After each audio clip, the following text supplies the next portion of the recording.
Si tu ne le sais pas, oh, la plus belle d'entre les femmes sort sur les traces du troupeau. Épée les chevrettes, près des tentes des bergers. Cantique des Cantiques 1:8. Le bien-aimé répond aussitôt au cri de l'âme par ses paroles. Si tu ne le sais pas. Impliquant ainsi qu'elle est en une certaine mesure responsable de son ignorance. Ces directions ne se trouvent-elles pas dans le livre? Mais ses yeux ont été comme retenus de sorte qu'elle n'a pas discerné que le bien-aimé est un avec le Père, qu'il est la porte permettant l'accès jusqu'au cœur du Père. Il nourrit son troupeau à midi dans le sanctuaire, et s'il est racheté, connaissait le grand pasteur des brebis et la puissance du sang de l'alliance éternelle. Hébreux 12:20. Ils entreraient, sortiraient et trouveraient leur nourriture dès l'instant qu'ils se sont donnés sans réserve.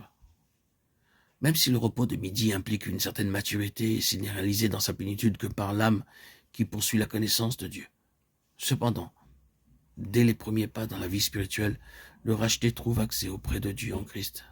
À chaque degré de son développement, le racheté peut entrer avec hardiesse dans le Saint des Saints par le sang de Jésus.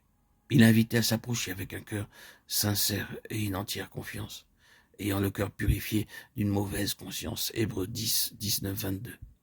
Avec l'absolue certitude de trouver grâce et secours en temps de besoin. Le bien-aimé nomme celle qui le recherche la plus belle d'entre les femmes, bien qu'elle-même se trouve noire, mais plus elle est misérable à ses propres yeux, plus elle est belle aux siens. Ô âme, je te montrerai le miracle, la valeur inestimable de mon sang. Tu es plus blanche que la neige des montagnes, tu es resplendissante aux yeux de ton Dieu.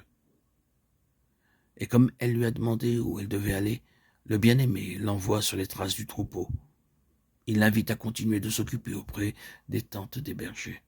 Lorsque l'âme se voit incomprise des autres enfants de Dieu qui semblent méconnaître son chemin et la vision céleste à laquelle elle veut obéir, elle est en danger de s'isoler, d'abandonner les assemblées. Hébreux 10, 25.